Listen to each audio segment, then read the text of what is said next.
ಆತ್ಮೀಯ H16 news ಅರ್ಥಾತ್ ಹೇ ಸೀತಾರಾಮಗೆ ಸ್ವಾಗತ. ನಾನು ನಿಮ್ಮವ MI ಅಥವಾ ಮಲ್ಲಪ್ಪ ಜೋದಾರ್. ಆತ್ಮೀಯರೇ, DK ಶಿವಕುಮಾರ್ ವಿರುದ್ಧ ಸಿದ್ದರಾಮಯ್ಯರ ತಿಕ್ಕಾಟಂತೂ ಒಂದು ಕಡೆ ನಡೀತಾ ಇದೆ ಅಂಥೇಳಿ ನಾವು ಮೆಂದನ್ ನಿಮಗೆ ಸುದ್ದಿ ಮುಟ್ಟಿಸ್ತಾನೆ ಇರ್ತೀವಿ. ಅದೇ ಕಾಲಕ್ಕೆ ಸೀನಿಯರ್ ಲೀಡರ್ಗಳು ಅವರು ಸಹಿತ ಇದು ವಿಷಯಕ್ಕೆ ಬೇಸತ್ತಿದ್ದಾರೆ. ಯಾಕಪ್ಪ ಇಷ್ಟು ಜಗ್ತಾ ಇದೆ ಅಂತ. ಒಂದು ಕಡೆಗೆ ಸಿದ್ದರಾಮಯ್ಯನಂತ ಪ್ರಬುದ್ಧ ನಾಯಕರಿದ್ದಾರೆ, ಅವರಲ್ಲಿ ಜನ ಒಳ್ಳೆ ನಾಯಕ ಅಂತ ಗುರುತಿಸ್ಕೋತಾರೆ. ಇನ್ನೊಂದು ಕಡೆ DK ಶಿವಕುಮಾರು ಕಾಂಗ್ರೆಸ್ಸಿಗ, ಕಟ್ಟರ್ ಕಾಂಗ್ರೆಸ್ಸಿಗ, ಬದಲಾಗಲಾರದ ಕಾಂಗ್ರೆಸ್ಸಿಗ. ಅವ್ರ ಬಗ್ಗೆಯೂ ಸಹಿತ ಇಲ್ಲ BJP ಹೋಗ್ತಾ ಇದ್ದಾರೆ 45 ಜನ ತೊಗೊಂಡು ಅಂತ ಹೇಳಿಟ್ರು. ಇಲ್ಲಿವರೆಗೆ ಅದು ಪ್ರಚಾರ ಆಯಿತು. ಆದರೆ DK ಶಿವಕುಮಾರ್ ಅವ್ರ ವರ್ತನೆ ನೋಡಿದ್ರೆ ಆ ರೀತಿ ಅನ್ನಿಸ್ಲೇ ಇಲ್ಲ, ಯಾವಾಗಲೂ ಅನ್ನಿಸ್ಲಿಲ್ಲ. ಅವ್ರ ಬೆಂಬಲಿಗರು ಸಹಿತ ಭಾಳ ಎಚ್ಚರಿಕೆ ಮಾತುಗಳು ಮಾತಾಡಿದರು. ಆದರೆ ಕೆಲವೊಂದು ಮೀಡಿಯಾಗಳೇನೋ ಹೇಳಿದರು, ಇಲ್ಲ ಹೋಗ್ತಾ ಇದ್ದಾರೆ BJPಗೆ ಅಂತಾರೆ, CM ಮಾಡದಿದ್ರು ಹೋಗ್ತಾರೆ ಅಂತೇಳಿ ಇಷ್ಟು ಹೇಳಿದರು. ಹೈಕಮಾಂಡ್, ಅದರಲ್ಲೂ ರಾಹುಲ್ ಗಾಂಧಿ ಅವರು ಯಾಕೋ ಏನೋ ಲಕ್ಷ ಕೊಡಲೇ ಇಲ್ಲ, ಭೇಟಿ ಆಗಲೇ ಇಲ್ಲ DK ಶಿವಕುಮಾರ್ ಅವರಿಗೆ. ಯಾಕೆ ಭೇಟಿ ಆಗ್ತಾ ಇಲ್ಲ ಅನ್ನುವಂಥ ಒಂದು ಪ್ರಶ್ನೆ ಎಲ್ಲರನ್ನೂ ಕಾಡಿದ್ದ ಸುಳ್ಳೇನಲ್ಲ. ಯಾಕಂದ್ರೆ DK ಶಿವಕುಮಾರ್ ಅವರು ಈ ನಮ್ಮ ಗಾಂಧಿ ಕುಟುಂಬಕ್ಕೆ ಅಥವಾ ರಾಹುಲ್ ಗಾಂಧಿ ಕುಟುಂಬಕ್ಕೆ ಅಥವಾ ರಾಜೀವ್ ಗಾಂಧಿ ಕುಟುಂಬಕ್ಕೆ ಬಹಳ ಆತ್ಮೀಯರು, ಅತ್ಯಂತ ನಿಯರೆಸ್ಟ್ ಆ್ಯಂಡ್ ಡಿಯರೆಸ್ಟ್. ಅಂಥವ್ರನ್ನ ಯಾಕೆ ಮಾತಾಡಿಸಲಿಲ್ಲ? ಅದು ಹಾಯ್ ಹಲ್ಲು ಅಷ್ಟ. ಅದು ಮೊನ್ನೆ ಹೋದಾಗ, ದಿಲ್ಲಿಗೆ ಹೋದಾಗ ಅದಕ್ಕಿಂತ ಹೆಚ್ಚಿಗೆ ರಾಹುಲ್ ಗಾಂಧಿ ಅವ್ರು ಮಾತಾಡಲಿಕ್ಕೆ ಹೋಗಲಿಲ್ಲ. ಅದೇ ಕಾಲಕ್ಕೆ ಇನ್ನುಳಿದೇನೋ ಇರ್ಬೋದು, ಈ ವಿಷಯಕ್ಕೆ ತಕ್ಕಂಗೆ ಮಾತಾಡಲಿಲ್ಲ. ಮುಖ್ಯಮಂತ್ರಿ ವಿಷಯಕ್ಕೆ ಅವ್ರಿಗೆ ಒಂದು ಒಳಗಿರ್ಬೋದು, ಏನೋ ಮಾಡ್ಬೇಕಂತೇಳಿ. ಆದರೆ ಅವ್ರಿಗೆ ಒಂದು ಏನೋ ಒಂದಿಷ್ಟು ತರ್ಕ ಏನಪ್ಪ ಅಂತಂದ್ರೆ, ಅವ್ರು ಯಾಕೆ ಹಿಂಸೆಗ್ತಾ ಇದ್ದಾರೆ ಅಂತಂದ್ರೆ, ಈಗ ಈ ನಮ್ಮ DK ಶಿ ಅವ್ರ ಮೇಲಿದ್ದಂತಹ ಕೇಸುಗಳು, CBI ಕೇಸುಗಳು, ಈ ಏನಪ್ಪ ಅಂದ್ರೆ ಅವ್ಯವಹಾರ ಕೇಸುಗಳು, CBI ED ಎಲ್ಲ ಕುಡುಗುಡು ಮೇಲೆ ಅಟ್ಯಾಕ್ ಮಾಡ್ತಾ ಇದ್ದಾರೆ. ಮತ್ತು ಇವ್ರನ್ನ CM ಆಗಿ ಮಾಡಿದರೆ ಅವ್ರನ್ನ ಎತ್ತಿ ನಿಲ್ಲಿಸುವಂಥ ಸಾಧ್ಯತೆಗಳು ಭಾಳಷ್ಟಿದ್ದಾವೆ. CBI ಕೇಸನ್ನು ಇನ್ನೂ ಜೋರು ಮಾಡುವಂಥದ್ದು, ಇನ್ನಷ್ಟು ತೊಂದರೆ ಕೊಡುವಂಥದ್ದು, ಆದಷ್ಟು BJPಯಿಂದ ಕಾಂಗ್ರೆಸ್ಗೆ ದೊಡ್ಡ ಹೊಡೆತ ಕೊಡುವಂಥದ್ದು, ಈ ರೀತಿಯಾಗಿಯೂ ನಡೆದಿದ್ದಾವೆ ಅಂಥೇಳಿ ಇದು ತಲೆಯಲ್ಲಿ ಇರ್ಬೋದು ರಾಹುಲ್ ಗಾಂಧಿ ಅವರದಲ್ಲೇ ಅನ್ನುವಂಥ ಮಾತುಗಳು ಕೆಲವು ಮಾಧ್ಯಮಗಳಲ್ಲಿ ಕಂಡುಬರೋದು. ಜೊತೆಗೆ ತಜ್ಜರು ಸಹಿತ ಸರಿ ಇರ್ಬೋದು ಅನ್ನುವಂಥ ಮಾತುಗಳು ಕೇಳಿಬರ್ತದೆ. ಅಂದರೆ ಇದರ ಅರ್ಥ DK ಶಿವಕುಮಾರ್ ಅವರು ಹಿಂದೆ ಏನೋ ಮಾಡಿದಂಥ ಒಂದಿಷ್ಟು ತಪ್ಪುಗಳು ಅದನ್ನು ಹೇಳ್ಕೊಂಡು ಕೊಡ್ತಿದ್ದಂಥ CBI ಅದಕ್ಕೆ ನೋಡಿ ಸಹಜದ ಕರ್ನಾಟಕದಲ್ಲಿ ಅವ್ರು ವೈರಿಗಳು ಭಾಳ ಇದ್ದಾರೆ. ಅದರಲ್ಲೂ HD ಕುಮಾರಸ್ವಾಮಿಗಳಂತೆ ಪೂರ್ಣ ಪ್ರಮಾಣದಲ್ಲಿ ಅವರು ರಾಜಕೀಯ ವೈರಿಗಳು, ವಿರೋಧಿಗಳು ಅನ್ನೋದ್ರಲ್ಲಿ ಎರಡು ಮಾತಿಲ್ಲ. ಅದಕ್ಕೆ ಆದಷ್ಟು ಹಿಂದಿನ ಅವ್ರ ಇತಿಹಾಸವನ್ನು ಹೇಳ್ಕೊಂಡು ಅವ್ರನ್ನ ಕಟ್ಟಿ ಹಾಕುವಂಥ ಪ್ರಯತ್ನ ಈ ವಿರೋಧಿಗಳು ಮಾಡ್ತಾ ಇದ್ದಾರಳು ಅನ್ನೋದು ಅಷ್ಟೇ ಸತ್ಯದ. ಈ ನೆಲೆಯಲ್ಲೇ ರಾಹುಲ್ ಗಾಂಧಿ ಅವರು ಆದಷ್ಟು DK ಶಿ ಅವರಿಗೆ ಒಂದು ಸ್ವಲ್ಪ ಸಂಯಮದಿಂದ ಇರಪ್ಪ ಅನ್ನುವಂಥ ಮೆಸೇಜ್ ಕೊಡ್ತಾ ಇದ್ದಾರೋ ಏನೋ. ಆದರೆ ಅವರು ಇದ್ದಂಥ ಅಭಿಲಾಷೆ ನೋಡಿದಾಗ ಏನೋ ಇರಬೇಕು ಅಂತ ಅನ್ನಿಸ್ತದೆ. ಅವರ ಫಾಲೋವರ್ಸ ಅವ್ರು ಮಾತಾಡೋದು ನೋಡಿದಾಗ ಏನೋ ಅವ್ರ ಕಡೆಯಿಂದ ಮಾತಾಡಿಸ್ತಾ ಇರಬಹುದು ಅಂತ ಅನ್ನಿಸ್ತದೆ. ಆದರೆ ವಾಸ್ತವವಾಗಿ ಅವ್ರ ಬಗ್ಗೆ ನಾವು ಯೋಚನೆ ಮಾಡಿದಾಗ ಅವರು ಕಾಂಗ್ರೆಸ್ ವಿರೋಧಿ ನಿಲುವಿನವ್ರು ಅಲ್ಲ ಅನ್ನೋದು ಭಾಳಷ್ಟು ಅನ್ನಿಸ್ತಾ ಇದೆ. ಇತ್ತೀಚೆಗಂತೂ ಅವ್ರು ಭಾಳಷ್ಟು ಆಗ್ತಾ ಇದ್ದಾರೆ, ನಾವು ಸಿದ್ದರಾಮಯ್ಯ ಸಹೋದರರಂತ ನನಗೆ ಅಂತ ಭಿನ್ನಾಭಿಪ್ರಾಯ ಇಲ್ಲ. ಸ್ವತಃ ನಮ್ಮ ಸಿದ್ದರಾಮಯ್ಯನವ್ರು ಒಂದಿಷ್ಟು ಓವರಾಗಿ ಹೇಳಿರ್ಬೋದು, ಇಲ್ಲಂತಲ್ಲ ನಾನೇ CM ಅಂತೇಳಿ. ಆದರೆ ಆ ಪ್ರಯತ್ನ ಮಾಡಿದ್ರು, ಇಲ್ಲಂತೂ ಅನ್ಲಿಕ್ಕೆ ಆಗೋದಿಲ್ಲ ನಮ್ಮ DK ಶಿವಕುಮಾರ್ ಅವರು.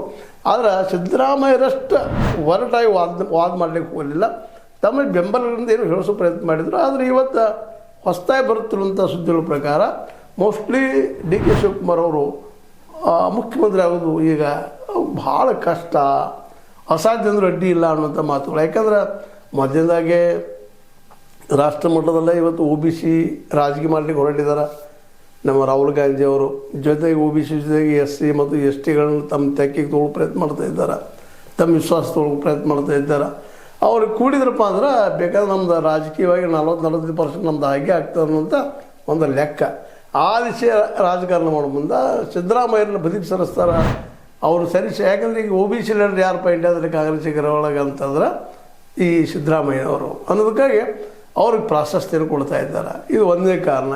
ಇನ್ನು ಎರಡನೇದು DK ಶಿ ಅವ್ರಿಗೆ ಕೊಟ್ಟರೆ CM ಮಾಡಿದರೆ ಏನೋ ಅವ್ರು ಒತ್ತಡಕ್ಕೆ ಮಾಡೋದು, ಕೆಲಸ ಮಾಡಿದ್ದಾರೆ ಇಲ್ಲಂತಲ್ಲ, ಪಾಲಿಸಲುವಾಗಿ ದುಡಿದಿದ್ದಾರೆ, ಪ್ರಾಮಾಣಿಕವಾಗಿ ಮಾಡಿದ್ದಾರೆ, ಎಲ್ಲರೂ ಸರಿ. ಆದರೆ ಕಾಂಗ್ರೆಸ್ನ ಡ್ಯಾಮೇಜ್ ಮಾಡೋ ಸಲುವಾಗಿ ಇವ್ರನ್ನ ಸೇಮ್ ಮಾಡಿದ್ವಪ್ಪ ಅಂತಂದ್ರೆ CBI ಅಂದ್ರೆ ನಮ್ಮ ಮೋದಿ ಸರ್ಕಾರ CBI ಅಥವಾ ED ಪ್ರಯೋಗ ಮಾಡಲಿಕ್ಕಿಲ್ಲ ಈ ರಾಜ್ಯ ಸರ್ಕಾರದ ಮೇಲೆ, ಕಾಂಗ್ರೆಸ್ ಸರ್ಕಾರದ ಮೇಲೆ ಅನ್ನುವಂಥ ಇನ್ನೊಂದು ಭಯ ಅವ್ರನ್ನ ಕಾಡ್ಲಿಕ್ಕೆ ಶುರು ಆಗಿಬಿಟ್ಟದ ಇವತ್ತು ರಾಹುಲ್ ಗಾಂಧಿ ಅವ್ರಿಗೆ. ಹೀಗಾಗಿ ರಾಹುಲ್ ಗಾಂಧಿ ಅವರು ಭಾಳಷ್ಟು ತೂಕದಿಂದ ಭಾಳಷ್ಟು ಎಚ್ಚರಿಕೆಯಿಂದ ಮಾಡ್ತಾ ಇದ್ದಾರಂತ. ಇದಕ್ಕಾಗಿ ಅವರು ಇವತ್ತು ಸ್ವಲ್ಪ ಇದು ಪೋಸ್ಟ್ಪೋನ್ ಇರಲಿ, ಇವ್ರದ್ದು ವಯಸ್ಸದ ಅನ್ನುವಂಥ ಕಾರಣ ಹೇಳಿರ್ಬೋದು, ಮತ್ತೇನಾಗಿರ್ಬೋದು. ಬಟ್ ಇವತ್ತು ಏನು ರಾಹುಲ್ ಗಾಂಧಿ ಅವ್ರಿಗೆ ಇರುತ್ತಿರೋದು ಭಯ ಅಂದರೆ ಏನು, ಇವ್ರನ್ನ ಮಾಡಿದ್ರೆ ಈ ಉಳಿದ ಜನ ಅವ್ರ ವಿರೋಧಿಗಳು ಎದ್ದು ನಿಲ್ಲುವಂಥದ್ದು, ಜೊತೆಗೆ ಪಾರ್ಟಿಗೆ ಸಹಿತ ಹೊಡೆದು ಬೀಳುವಂಥ ಸಾಧ್ಯತೆಗಳು ಹೆಚ್ಚಿದ್ದಾವೆ ಅನ್ನೋದು ಸ್ಪಷ್ಟ ಆಗ್ತಾಯಿದೆ. ಅಂದ್ರೆ ಪಾರ್ಟಿನೂ ಆಯಿತು, ಜೊತೆಗೆ ಸ್ವಾರ್ಥವಾಯಿತು, ಎಲ್ಲನೂ ಆಯಿತು, ಎಲ್ಲ ದೃಷ್ಟಿ ವಿಚಾರ ಮಾಡಿದ್ರು ಸಹಿತ.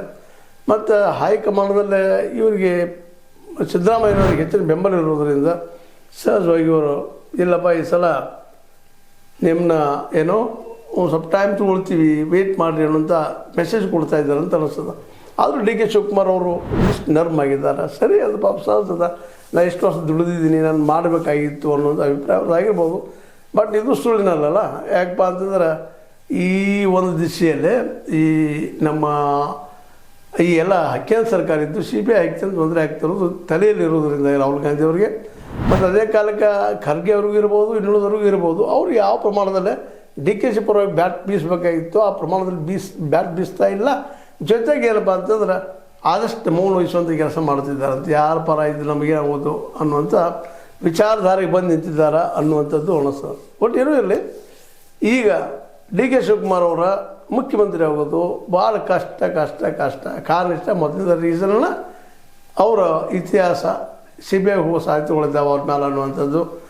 ಈ ಕಾರಣಕ್ಕಾಗಿ ಇವತ್ತು ಹಿಂದೆ ಮುಂದೆ ಮಾಡ್ತಾ ಇದ್ದಾರೆ ರಾಹುಲ್ ಗಾಂಧಿ ಅವರು. ಇನ್ನು ಸಿದ್ದರಾಮಯ್ಯರು ಅವ್ರ ಕಡೆ ಲಕ್ಷದವ್ರಿಗೆ ಅವ್ರು ಮಾಡಬೇಕು, ಅವ್ರು ಮುಂದುವರಿಬೇಕು ಅಂತೇಳಿ. ಆದರೂ ಇವತ್ತು ಪಾರ್ಟಿಯಲ್ಲಿ ಒಂದಿಷ್ಟು ಪಾರ್ಟಿ ವಿರೋಧಿ ಕೆಲಸಗಳು ಆಗ್ತಾ ಇರೋದು ಅವ್ರಿಗೆ ಬೇಜಾರಾಗಿದೆ. ಹೀಗಾಗಿ ನೋಡು ಏನೇನು ಆಗ್ತದೆ ಡೆವಲಪ್ಮೆಂಟ್. ಯಾಕಂದರೆ ಬರುವ ಒಂದು ಈ ಸಂದರ್ಭದಲ್ಲಿ DK ಅವ್ರಿಗೆ ಇನ್ನೂ ಸ್ವಲ್ಪ ಅವಕಾಶ ಇದೆ ಅನ್ನುವಂಥ ಮನೋಸ್ಥಿತಿ ಹೈಕಮಾಂಡು ಪ್ಲಸ್ ರಾಹುಲ್ ಗಾಂಧಿ ಅವರ ಜೊತೆಗೆ ಇನ್ನಷ್ಟು ಕಾಂಗ್ರೆಸ್ ಬಲಿಷ್ಠ ಆಗಬೇಕಾಗಿದೆ ಅನ್ನುವಂಥ ಮಾತುಗಳು. ಸಾಕಷ್ಟು ಮಟ್ಟಿಗೆ ಇಲ್ಲಿ ನೈತಿಕವಾಗಿ ಬಲಿಷ್ಠಿದ್ದವ್ರನ್ನ ಇವತ್ತು ಮುಖ್ಯಮಂತ್ರಿ ಅಥವಾ ಒಂದು ಗುರುತರವಾದ ಸ್ಥಾನದಲ್ಲಿ ಕೂಡಿಸುವಂಥ ಲೆಕ್ಕ ಆಗ್ತಾ ಇದ್ದಾರೆ ರಾಹುಲ್ ಗಾಂಧಿ ಅವರು. ಯಾಕಂದ್ರೆ ಒಳ್ಳೆ ಕೆಲಸ ಆಗಬೇಕು, ಒಳ್ಳೆ ಇಮೇಜು ಆಗಿರ್ಬೇಕು ಅನ್ನೋದು ಅವರ ಅಭಿಮತ. ಮತ್ತು ಅದೇ ಕಾಲಕ್ಕೆ ಸಿದ್ದರಾಮಯ್ಯವ್ರನ್ನ ಸಹಿತ ತೆಗೆದು ಹಾಕೋದ್ರ ಸುಲಭ ಕೆಲಸ ಇಲ್ಲ.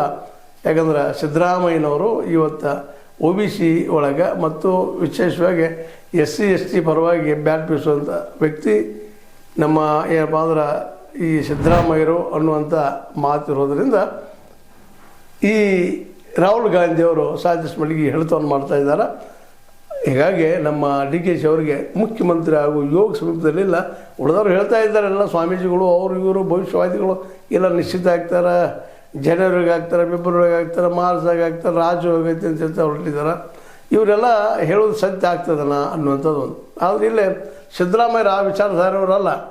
ಆದರೂ ಸಹಿತ ಅವ್ರು ಇವತ್ತು ಈ ಒಂದು ನೆಲೆಗಟ್ಟಿನಲ್ಲೇ ಸಿದ್ದರಾಮಯ್ಯನವ್ರನ್ನ ಮುಂದುವರಿಸ್ಕೊಂಡು ಹೋಗೋದು ರಾಹುಲ್ಗೆ ಅನಿವಾರ್ಯ ಆಗಿದೆ ಅಂತ ಹೇಳ್ಬೇಕಾಗಿದೆ. ಯಾಕಂದ್ರೆ ಸಡನ್ನಾಗಿ ಏನೋ ಅಕಲ್ಪ ಒಂದು ಸ್ವಲ್ಪ ಏನೋ ಪ್ರೀತಿ ಹೆಚ್ಚಾಗಿ ನಮ್ಮ DK ಶಿವಕುಮಾರನ್ನು ಸೇಮ್ ಮಾಡಿದ್ರೆ CBI ಮೋಸ್ಟ್ಲಿ ಬಂದು ನಿಲ್ಲುವ ಸಾಧ್ಯತೆಗಳಿದ್ದಾವೆ.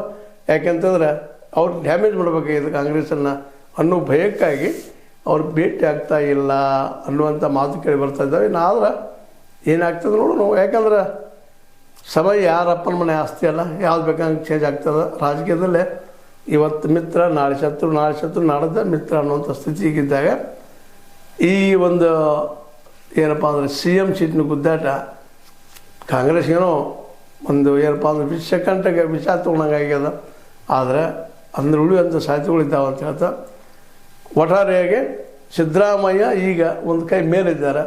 DK ಅವರು ತಾವೇ ಮಾಡಿದ ತಪ್ಪಿನಿಂದಾಗಿ ಒಂದಿಷ್ಟು ತಿಂತಿದ್ದಾರೆ ಅನ್ನೋ ಮಾತನ್ನು ಹೇಳ್ತಾ ಇದು ನಿಮ್ಗೆ ಲೈಕ್ ಆಗಿರ್ಬೋದು. ಲೈಕ್ ಮಾಡಿ ಶೇರ್ ಮಾಡಿ, ಕಮೆಂಟ್ ಮಾಡಿ, ಜೊತೆ ಸಬ್ಸ್ಕ್ರೈಬ್ ಮಾಡಿರಿ.